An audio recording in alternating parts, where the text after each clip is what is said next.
Hey, it's Melissa Carter. I'm the writer and publisher at Wanging Dude Publishing. I'm so glad you're here. And if you would like to support the channel, I have links down below in the description in which you can do so. Plus, please subscribe. That helps the channel a lot as well. I wanted to do a quick video today of my emotions when it comes to passing along my script to the editor.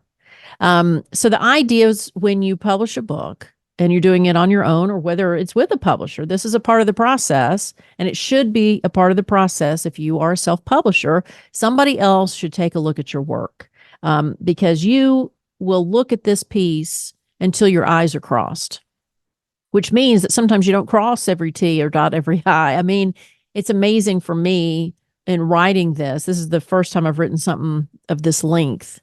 And when I would go over it again, I'd be amazed. Oh my gosh, there's a misspelling. Oh my gosh, there's this, that, and the other. So, I mean, even as diligent as I tried to be, it's overwhelming when it's something this long. And so, so you need an editor to have a fresh set of eyes. And that's exactly what I told my editor. I was like, oh, I'm ready for you to have this. But I wasn't ready for her to have it.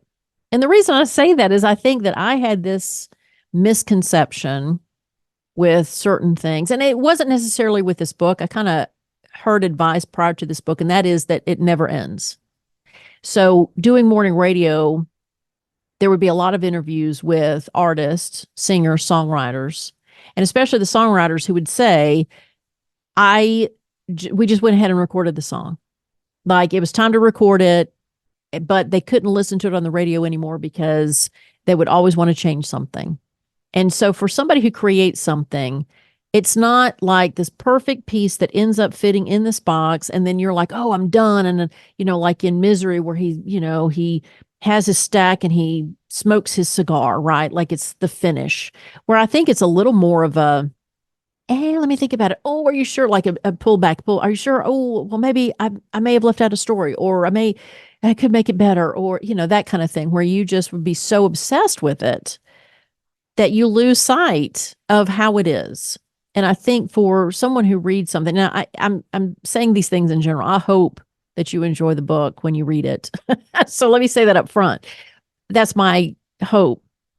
But when you do read it, you're not going to see everything that had been omitted, or you see the original version and having to add a few stories to it here and there, or the struggle with how to divide the chapters and what to call the chapters. And, I think the biggest struggle for me in the whole manuscript was the chapters, was naming them, knowing where to place them, because again, when you read, there's just these natural into a story, into another. And I tried to mimic that, but there are times where, oh, well, I could have added that there.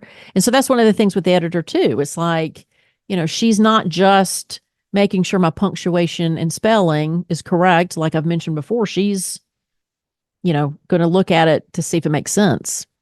And that's important. And that's why I need her. But the point of this is to say that if you're creating something, and it could be, not a book, it could be a painting. I think of my mother. She used to work in oils, and I think a lot of times she did so that she could walk away from it. And if you're not familiar with painting, oils take a long time to dry, like weeks. So she used oils because she liked the idea of, okay, if I like it, then I'll just let it dry. If I spend a couple days away from it and I come back to it and I don't like something, I still can change it. So, I learned from her. I learned from these artists in radio, and I learned on my own doing this very thing that it's never over, that it's never over. You just got to get it done. And I think probably that is the one thing that most artists talk themselves out of finishing a project, is because they want it to be perfect. And, and I've talked about that before, but there really is this, you have to pass it on. You have to record it. You have to finish the painting. You have to finish the article or finish the book. The photography, you have to be satisfied with a certain shot. I mean, it's never over for somebody who's creative, because your energy is always creative. So give yourself grace and knowing, is there a point that you're satisfied with?